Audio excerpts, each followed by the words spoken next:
All right, let's talk about sales. For decades, the entire world of selling has been built on one single, almost sacred belief.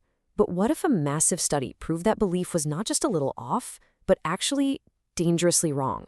Today, we're diving into the challenger sale to find out what really makes a salesperson great.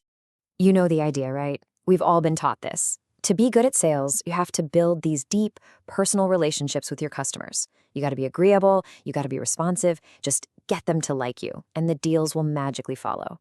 I mean, this is the bedrock of countless training programs. It's the strategy that most sales leaders have bet their careers on. But what if that's all wrong? What if the one thing we've been told is the absolute key to success is actually the biggest thing holding back top performers? This very question is what sparked one of the biggest sales studies ever done. So let's start by tackling what the researchers call the relationship myth. And it's a myth that really started to show its cracks during a time when everyone was under incredible economic pressure.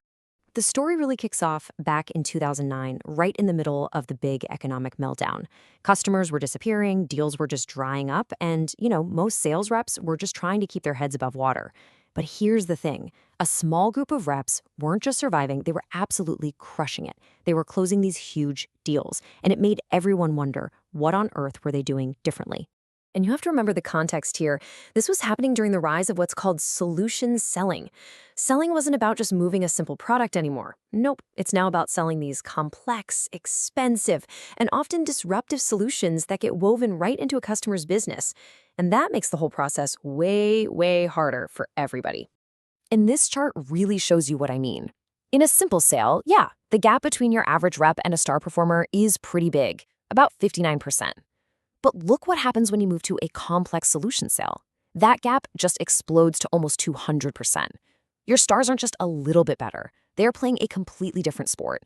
Figuring out what they do differently isn't just a nice to have. It's everything. So to crack this code, the Sales Executive Council kicked off this massive study. We're talking analyzing the skills and behaviors of over 6,000 sales reps from every industry you can imagine. They really wanted to paint a clear, data-driven picture of what good actually looks like. And what they found was just fascinating. It turns out reps tend to fall into one of 5 distinct profiles. First, you've got the hard worker, the one who's always going the extra mile. Then there's the relationship builder, who's all about being liked and finding advocates. You've got the lone wolf, that kind of rogue star who just does their own thing. Then there's the reactive problem solver, super reliable, super detail-oriented. And finally, the challenger, the one who loves a good debate and really pushes the customer to think differently. So just think about it for a second. If you were building a sales team from scratch, which one of these profiles would you want? Who would you bet on? When most sales leaders are asked this, they almost always pick the same one. But here's where it gets really interesting. When the researchers stacked these 5 profiles up against actual sales performance, the results just flipped everything we thought we knew completely on its head. There was one very clear winner and one very clear loser. And the results were a total shock, not just to the sales industry, but to the researchers themselves. The data painted a picture that was the exact opposite of what basically every sales leader had believed for decades. Okay, here's the bombshell. The challenger is by far the most dominant profile among star performers, making up almost 40% of them. And the loser? The relationship builder, the very profile most companies are trying to hire, is the least likely to be a star performer. They account for only 7% of high performers. This one finding just completely shatters that whole relationship myth. It turns out, being liked isn't what closes complex deals. So the data is pretty undeniable. Challengers win. Which leads us to the next obvious question. How? What are they actually doing that sets them so far apart from everybody else? Well, the analysis pinpointed 6 key skills that really define what a challenger is. And it's not just about being argumentative.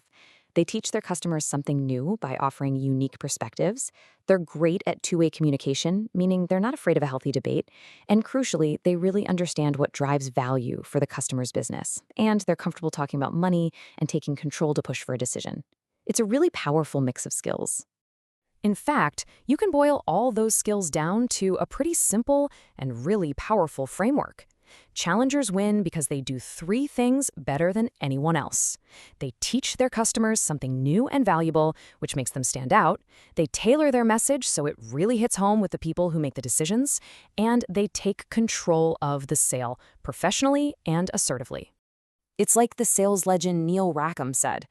In this new world of complex sales, how you sell is actually a bigger competitive advantage than what you sell. See, challengers don't just sell a product. They sell an insight, a point of view. And that's what customers value more than anything. So, all of this leaves us with one last, pretty critical question. In a world where it's insight, not just relationships, that wins the day, who are you hiring? Who are you training? Who are you promoting? I mean, this study really challenges all of us to rethink what a great salesperson even looks like. The data couldn't be clearer. The only question is, what are you going to do about it?